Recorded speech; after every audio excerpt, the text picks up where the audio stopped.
আসসালামু আলাইকুম রহমতুল্লাহি ওয়া বারাকাতুহু।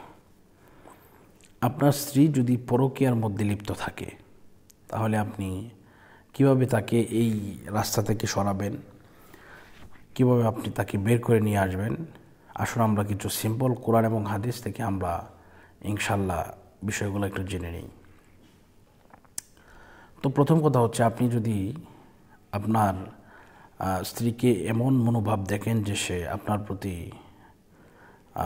পাগল পারা নয়, আপনাকে ইগনোর করতেছে, আপনাকে অ্যাভয়েড করে চলতেছে, সে নিজের শুধু নিজের ইয়াটা নিজে বুঝতেছে, তাহলে এমন অবস্থা যদি হয়ে যায় তাহলে আপনাকে কি করতে হবে আসুন এই বিষয়টা জেনে নিই। তো এক নম্বরে যে কাজটা করবেন, তাকে আপনি বোঝাবেন। যদি আপনি প্রমাণসহ ধরতে পারেন যে সে অনৈতিক কাজের মধ্যে লিপ্ত হয়ে গেছে, জড়িয়ে গেছে, তাহলে আপনি তাকে বুঝাবেন। এক নম্বর, এটা হাদিস সঙ্গত কথা, কিন্তু এক নম্বরে বোঝাতে হবে। এরপরে সে যদি বুঝ না মানে, দুই নম্বরে তাকে বিছানা আলাদা করে নিতে হবে, অর্থাৎ আপনি তার সাথে শুইবেন না,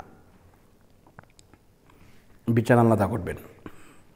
যদি তাও না হয়, তাও যদি না মানে, তাহলে আপনি তাকে মৃদুভাবে প্রহার করবেন, বেত্রাঘাত করবেন।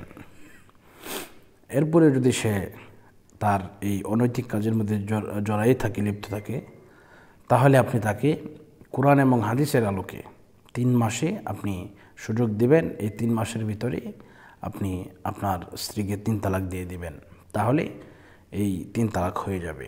তো এইভাবে আপনি করবেন। আর যদি আপনি আপনার স্ত্রীর জন্য কোনো আমলের মাধ্যমে আপনি যদি ফিরাইতে চান, তাহলে এই আমলটি করতে পারেন। সূরা কুরাইশ, লিইলাফি কুরাইশিন ইলাফিহিম রিহলাতাশ শিতাই ওয়াস সাইফ লিয়াবুদু রাব্ব হাযাল বাইতিল্লাযী আত'আমাহুম মিন জু'ইন ওয়া আমানাহুম মিন খাউফ। এটি আপনি প্রত্যেক দিন কমপক্ষে 100 বার করে আপনি পড়বেন।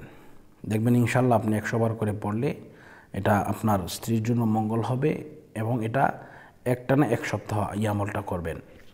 এরপরে আরেকটি আমল আছে, আপনি সূর্যের দিকে তাকায়া ফজরের নামাজ আদায় করার পরে যখন সূর্য উদিত হয়, ওই সময় আপনি সূর্যের দিকে তাকায়া আপনি পড়বেন ইয়া হাক্কো ইয়া হাক্কো, এইভাবে আপনি পড়বেন। এটাও অনেক কার্যকরী তদবির এবং এটা অনেক ফলপ্রাপ্ত হয়েছে, মানুষ এই বিষয়টা জানতে পেরেছে। তো এই বিষয়গুলো আমাদেরকে বুঝতে হবে, জানতে হবে।